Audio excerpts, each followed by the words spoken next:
So let's now see the graphical representation of the complex numbers.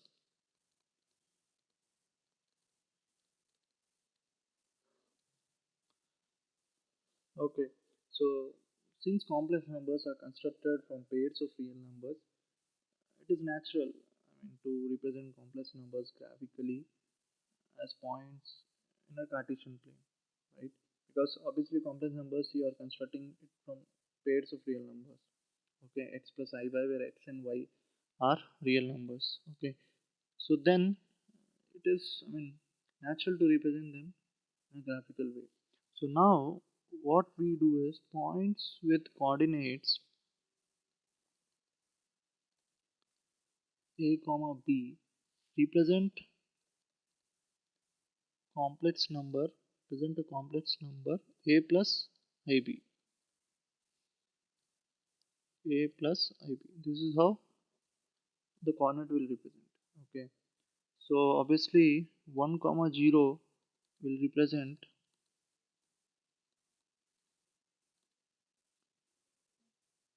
1 plus 0 I, which is 1. Okay, similarly your 0 comma 1 will represent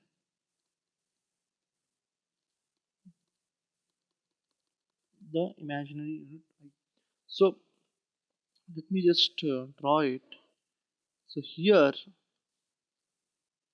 you will have the 0 comma 0 will be here, somewhere here it will be 1, and similarly 2.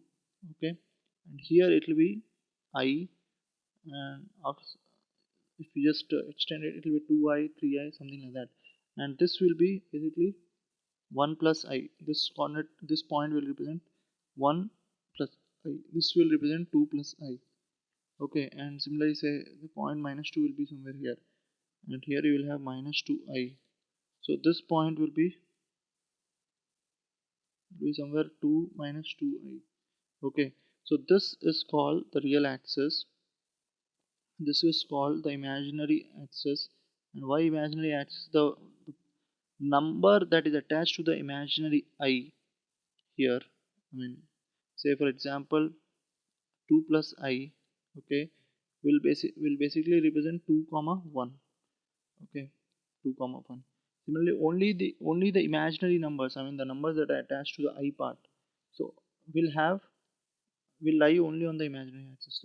So so the points which lie on the imaginary axis will have only the imaginary part. That's why the points, all these points together which lie on this axis will have only the imaginary part. Okay, and that's why it's called imaginary axis. So this is how just a simple representation of complex number. And such a representation is of complex number by taking points in a plane is called Argand plane, Argand diagram. So points on x-axis corresponds to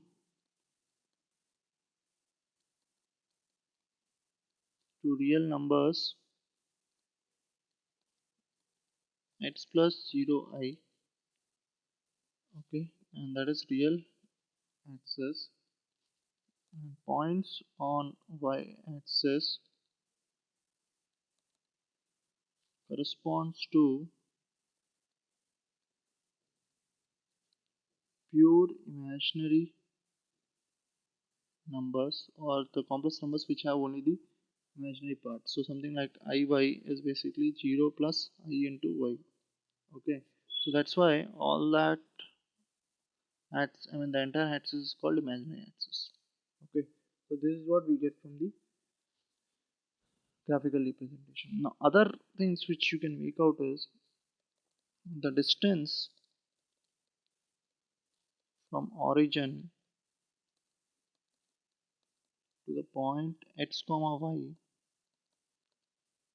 basically represents corresponding to a complex number. So x comma y basically corresponds to a complex number x plus iy.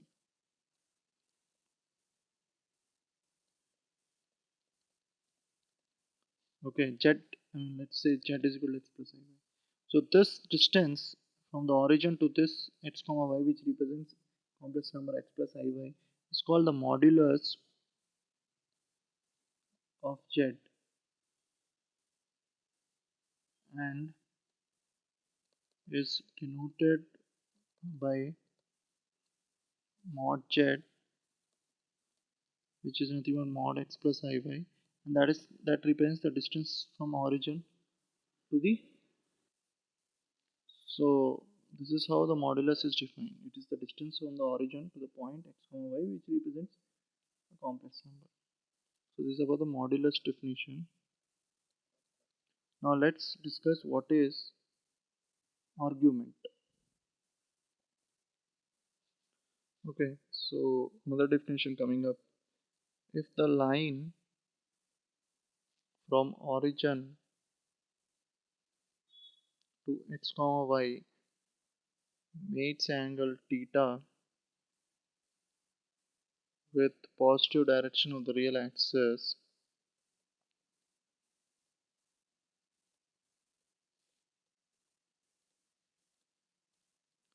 so positive angles means measured counterclockwise. Counterclockwise. Okay, measured counterclockwise. Then we call theta as an argument of complex number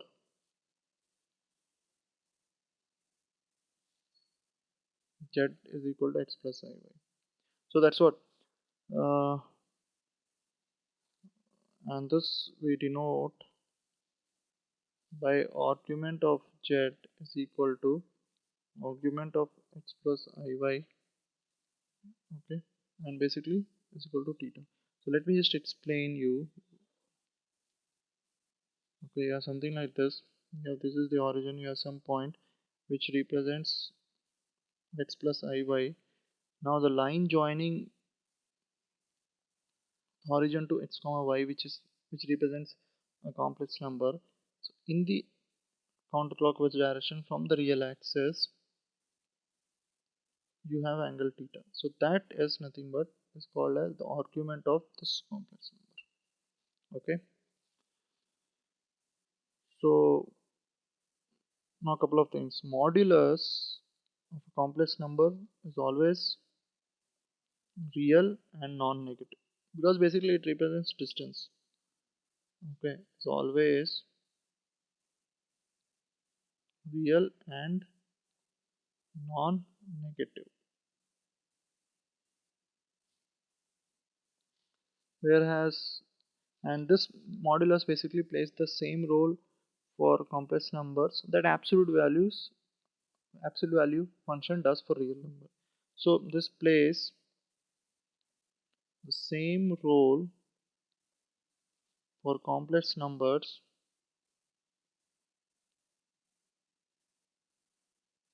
that absolute value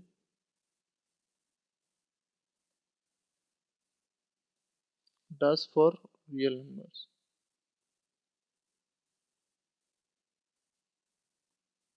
And hence why sometimes modulus is called absolute values. Okay. Now coming to argument. Argument of a complex number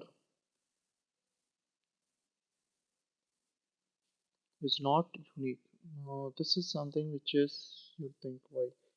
Now you may have angle theta, okay, and you can actually come in one cycle and then again measure angle theta. So it's something like this.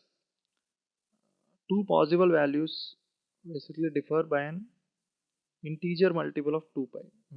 I can say this because this same angle, say theta is 30, I can say the argument is 360 plus 30 or 720 plus 30, like that. So argument is not unique because you may have, I mean 30 as well as 390 as well as 750, they are same. Okay, so argument z is equal to argument of a plus iv. So not unique. I mean you can say the two possible values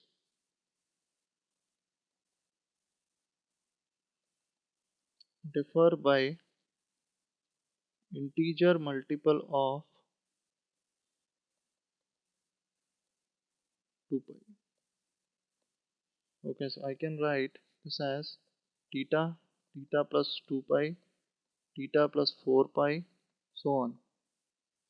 Okay, so in general, argument is theta plus 2k pi, okay, where k belongs to integers. It can be plus or minus, okay. And remember that another important thing is tan of argument of w. Okay, so tan of argument is basically tan of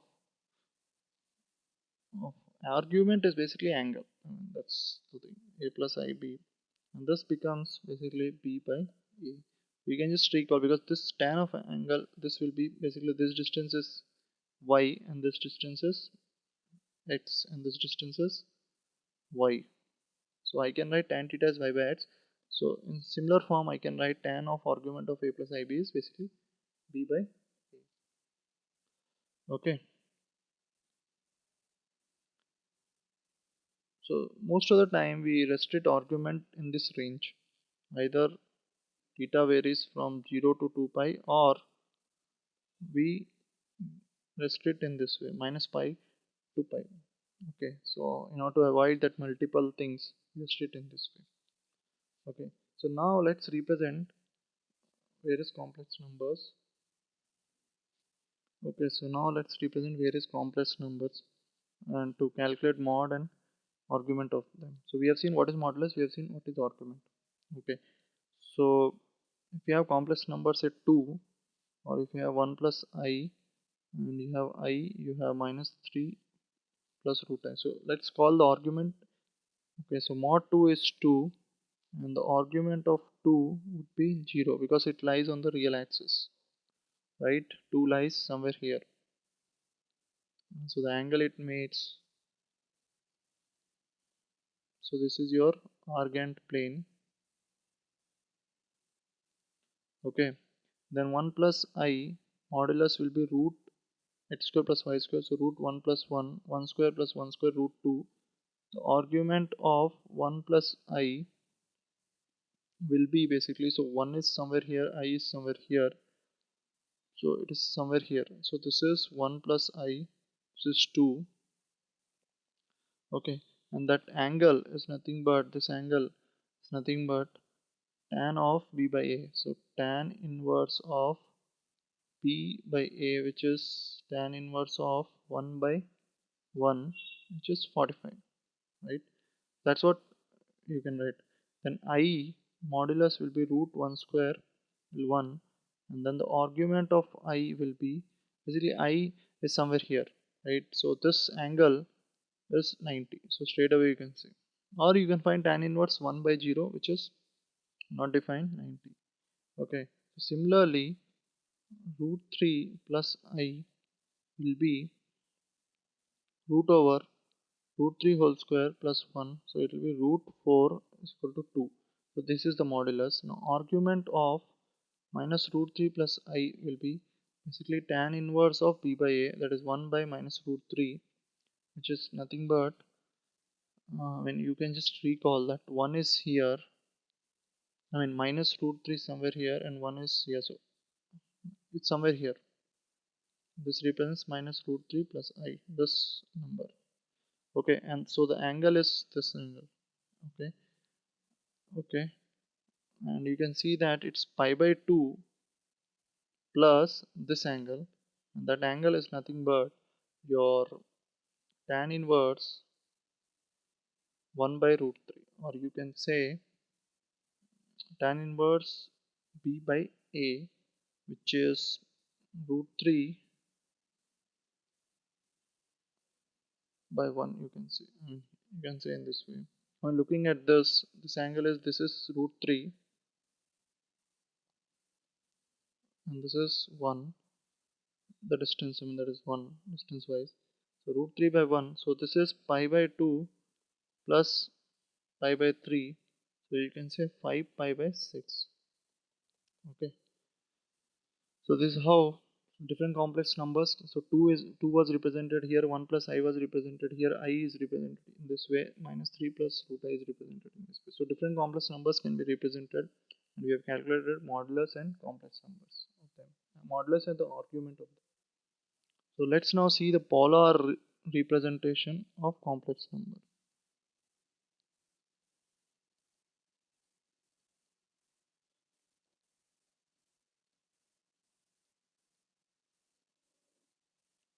Okay, so given the modulus r is equal to mod w, and let's write down, given the modulus r is basically mod w, where w is the complex number, and argument theta is basically argument of w of a complex number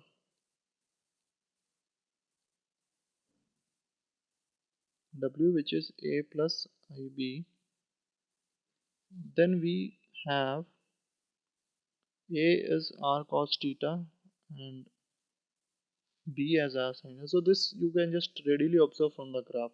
I mean, if you have something like this, if this is represented a plus ib, okay, and this is theta, so obviously this is r cos theta and this is r sin theta. Okay, okay.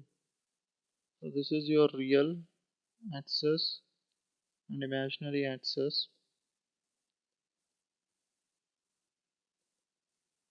Okay, so the polar representation is basically nothing but writing a and b in terms of r and theta. So it becomes r cos theta plus I r sin theta. Okay, so this is basically the polar representation, or to just you can write in this way also, cos theta plus I sin theta. Okay, so this together form is called polar representation of w. Basically writing in terms of r and theta, writing in terms of modulus and argument. If you write a complex number in terms of modulus and argument, that becomes the polar representation of that complex number. Okay, polar representation of complex number. Now coming to another important definition, which is conjugate, not conjugator, conjugate. Okay, so complex conjugate of a complex number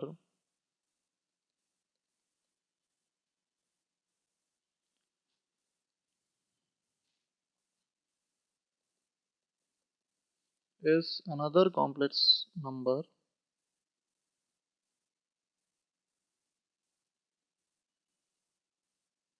w bar, and that w bar is basically defined as like this, a minus ib. Okay, so what it physically means, let's see.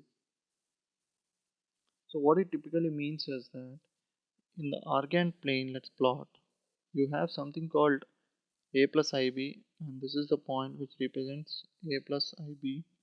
Okay, and if you join that, okay, so this is the real axis, this is the imaginary axis.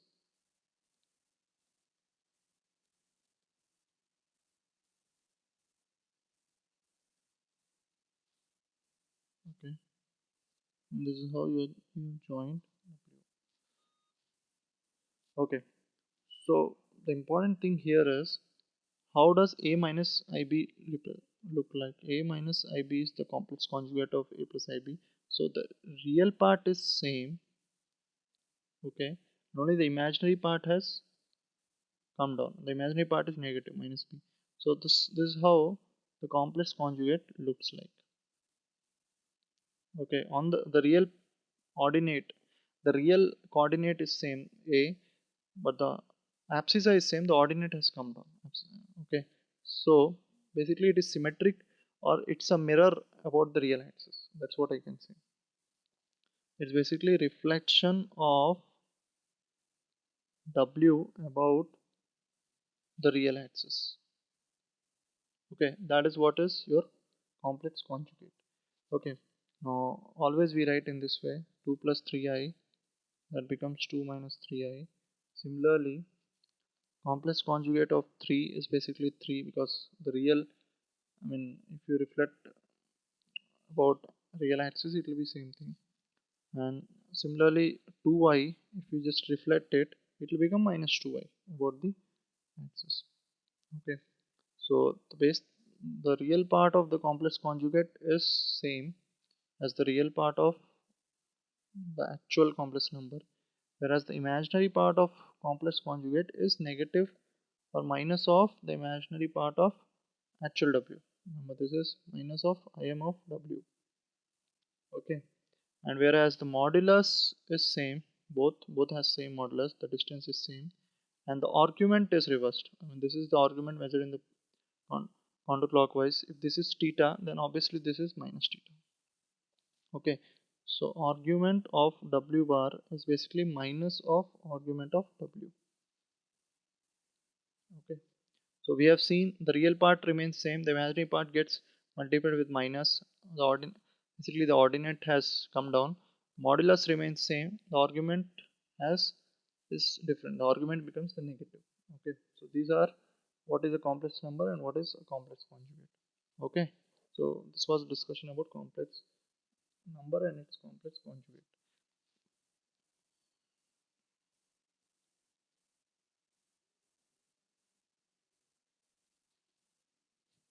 Okay, so now let's see various arithmetic, complex arithmetic, or the addition, subtraction, and all that is different. So we'll not go much into the detail, but what does multiplication means in terms of graphs? I mean, that's the idea. So only thing is the addition and subtraction, okay, is similar to the real numbers.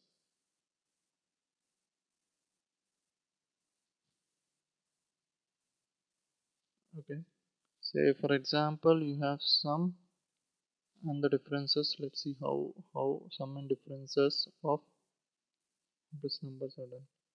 Okay, so if you have w as a plus ib and z as x plus ib, okay, so w plus z will be basically a plus x. Okay, this is the real part, and the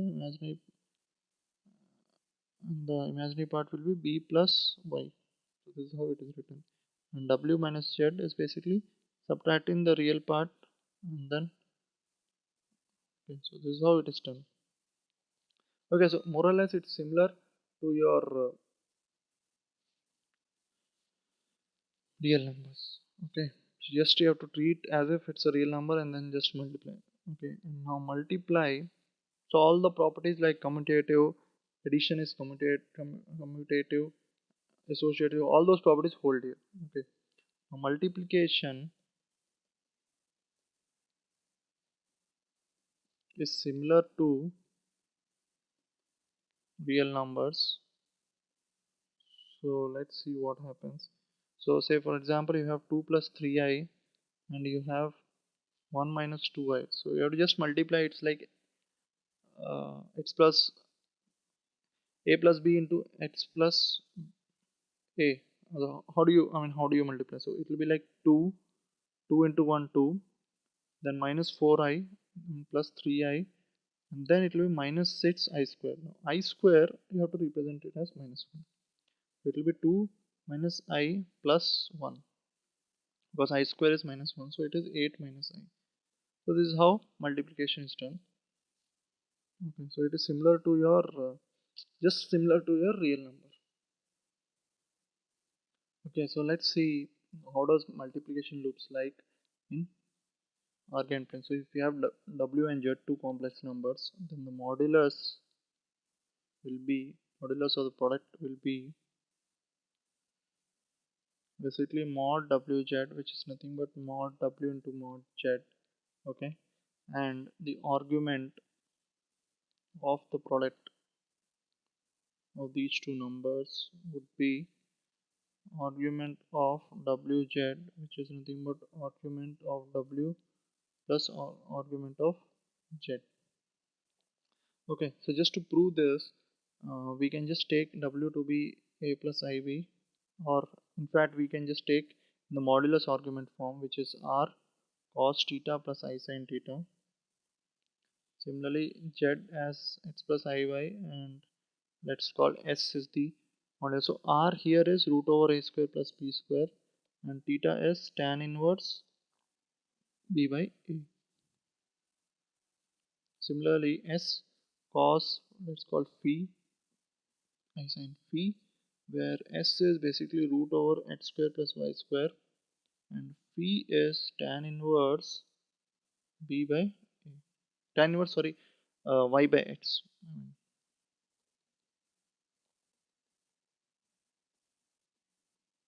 Y by x. Okay, so this is how w and z. Now the product will be basically w z. If you just multiply, it will be r into s cos theta plus I sin theta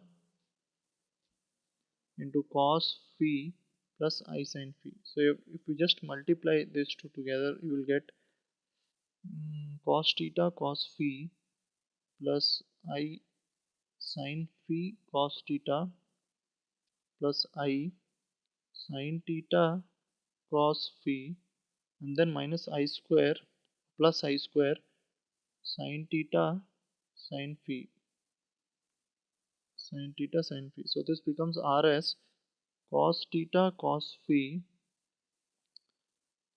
Okay, cos theta cos phi, and this I square is minus, so I square I can write, so minus sin theta sin phi, and I can write, I can easily write sin phi cos theta plus sin theta cos phi. Now here I need to use the trigonometry identity. So this is nothing but cos theta plus phi. Just expand, you will get. Whereas this is nothing but sin theta plus phi. Okay, so this is like modulus rs, and argument is basically theta plus phi. So this is basically the product. This product can be represented in this way: modulus rs and theta plus phi. Okay, so what happens in a plane?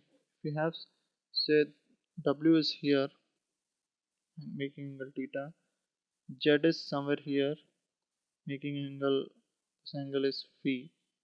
Okay, so wz will be, the modulus will be somewhere here. Let me just represent it correctly, or not, let me draw it correctly. So this is something like this, this is something like this.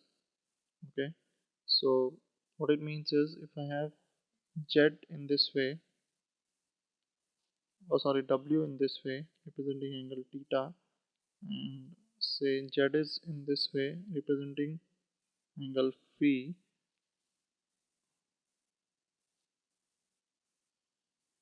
Again the graph has not come. Okay, let me cancel it. Last time it has not come properly. I just wanted to represent how it looks like. So this is how the z is there, this is how, so let me call this as z and this as w.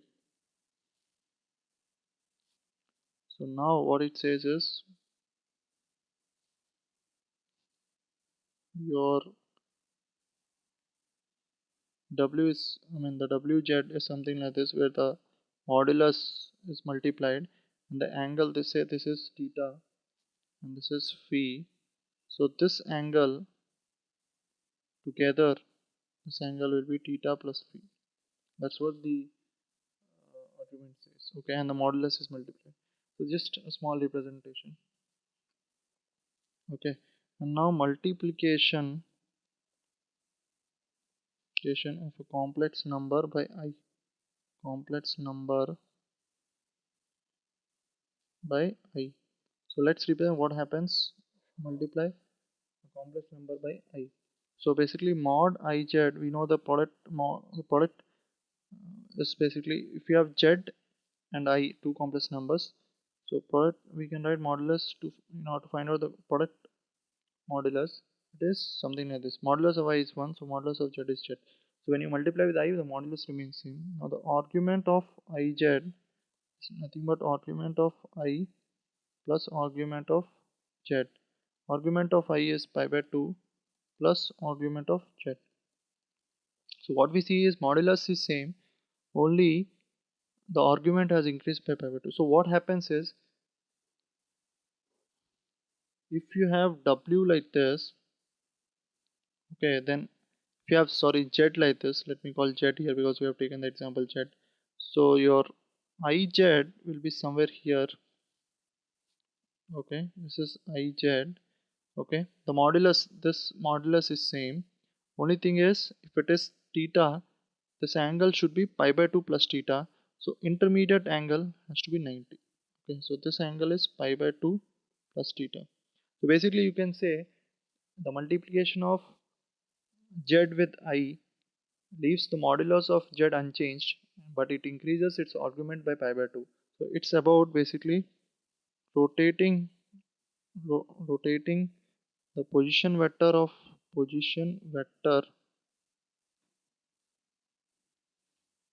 z.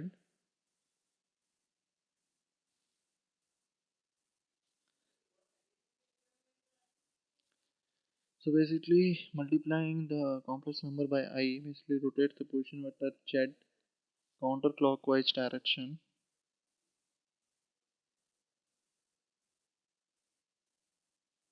by 90 degrees about the origin. Okay, that's what the multiplication of a complex number by I does. Now let's come to an important theorem about complex number, De Moivre's theorem, which says that cos theta plus I sin theta whole power n is basically cos n theta plus I sin n theta. Okay, so let's do a quick proof of this. Z is say cos theta plus I sin theta. This is basically a polar representation form of complex number where modulus z is 1 and argument is theta. Okay, now if I have z power n, which is nothing but cos theta plus I sin theta whole power n, if I have, then the modulus of z power n, I mean the modulus of zn is modulus of zn, which is 1 power of n, which is 1. Okay, now argument of z power n will be argument of basically z n times, and that becomes basically argument of z plus argument of z, because addition arguments, the angle gets added up. Okay, so this is how it looks like. So it will be cos theta plus I sin theta.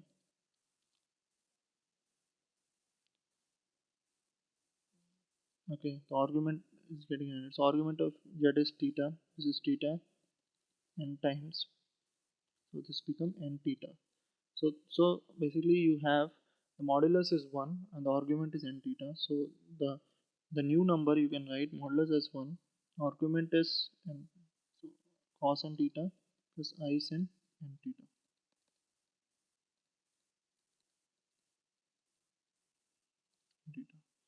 Okay, so this is how the modulus looks like. Okay, so this is how the z power n looks like. So we started with this and proved this. Okay, so this is an important theorem which helps in simplifying complex numbers. Okay, so basically you can calculate the power of a complex number. So let's take some example.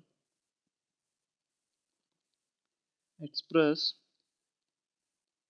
1 plus I whole power 5 in a plus ib form. Okay, so 1 plus I whole power 5, the modulus is basically, or I mean if you can write this in the form of cos theta plus I sin theta, so let's do in that way. Okay, so cos theta plus sin theta. Okay, now the modulus of this, okay, the modulus of this will be basically root over 1 plus 1 equal to root 2. Okay, so 1 plus I can always write cos pi by 4.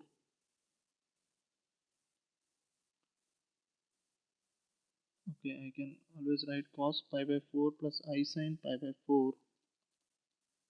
Okay, and means writing in terms of cos and sine. Okay, and this is 1 by root 2, and this is, so in this way I can always represent this number. So this number I can write 1 plus I in this form, root 2 into cos pi plus I sin pi. So where root 2 is the modulus and the argument is pi by 4. Okay, now I want 1 plus I whole power 5, that is basically root to the power of 5 plus cos pi by 4 plus I sin pi by 4 whole to the power of 5. Now I can use the De Moivre's theorem, which says cos theta plus I sin theta as, so root 2 power 5 will basically is 4 root 2, and this becomes cos 5 pi by 4 cos n theta plus I sin n theta, so I sin 5 pi by 4. So this will be basically 4 root 2 cos pi by 4 is minus root 2, basically it's 5 pi by 4, you can write as 2 pi plus, or you can write basically pi plus pi by 4. So 180 plus pi by 4 cos 180 plus pi by 4 is minus cos pi by 4, which is minus 1 by root 2, plus I sin pi by 4 is 180 plus pi by, so it's in third quadrant, so both sin and cos are negative. Okay, so this you can simplify as minus 4 minus 4i. Okay, so this is how the power of easily, so always you have to express the complex number in this form. Okay, r cos theta plus I sin theta form, and then it's just using the De Moivre's theorem. Okay, so now what is given is simplify 2 plus 3i by 4 minus I. So we need to simplify this and express in a form. This you can, so this was a bit, and b bit is I by 1 plus I root 3. So we need to simplify this and express in a plus ib form.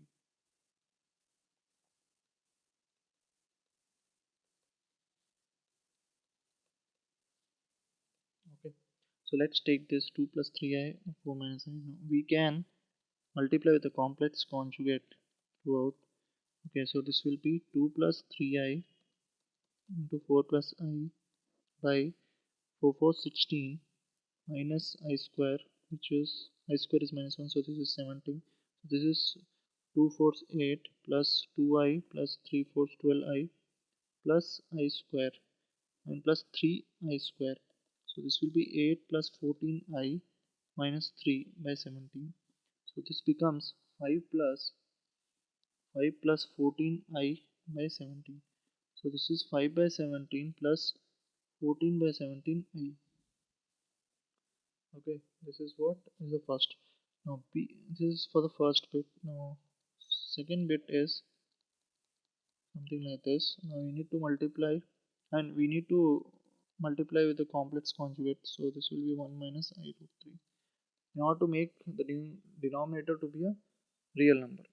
Okay, so this will be I minus I square root 3 by 1 square minus I root 3 whole square. So this will be I minus I square is 1, so I square is minus 1, so it become 1 plus I plus root 3, and this is 1 minus I square into 3. I square is minus 1, so this becomes 4 I plus root 3.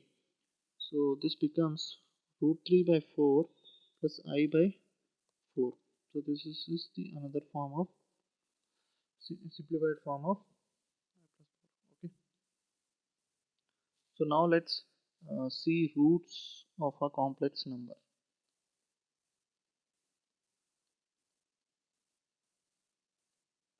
Roots of complex number.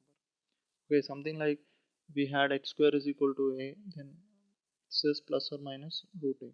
So this is for real numbers. So similarly, if w square and square of a complex number is another complex number, so w can be written as plus or minus root z. Okay, whereas w is equal to root z is called the principal square root of z. Okay, So if z is r cos theta plus I sin theta, okay, then the complex number w is denoted as root r cos theta and cos theta plus I sin theta whole power 1 by 2, which is written as cos. This is another extension of De Moivre's theorem. For De Moivre's theorem uh,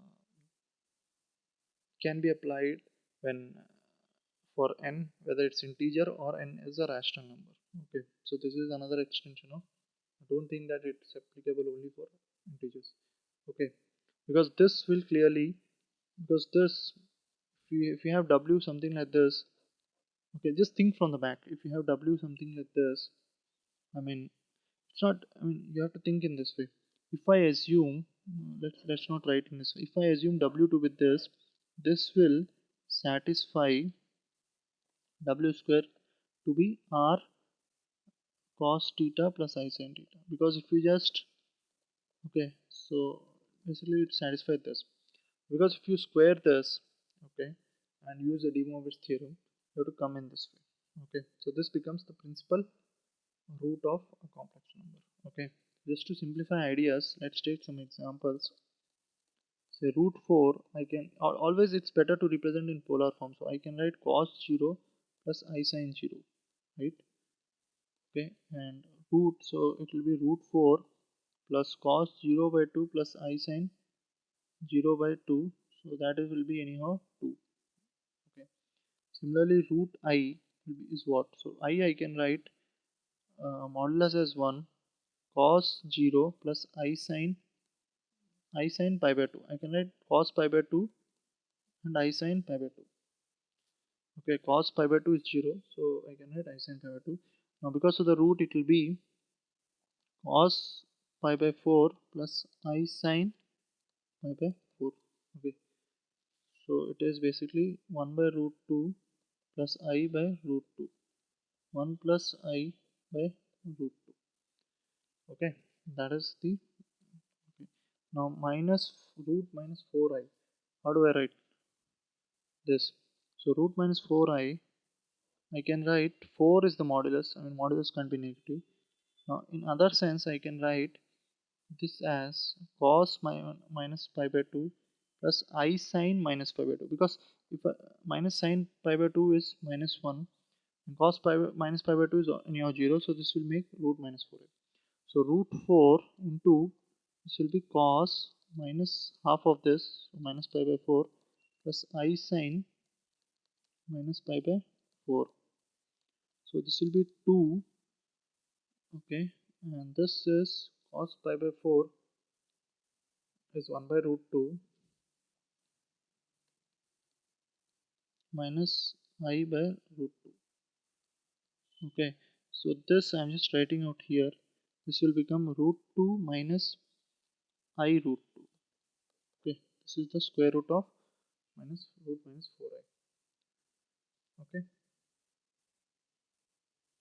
so similarly, let's have another square root, which is minus half plus I root 3 by 2. Well, the idea is basically to represent this number in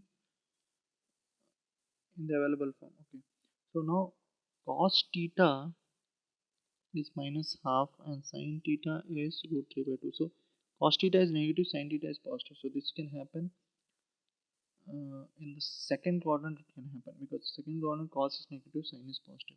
So theta, if I assume, I mean theta will be what? Theta is basically sin theta is root 3 by 2.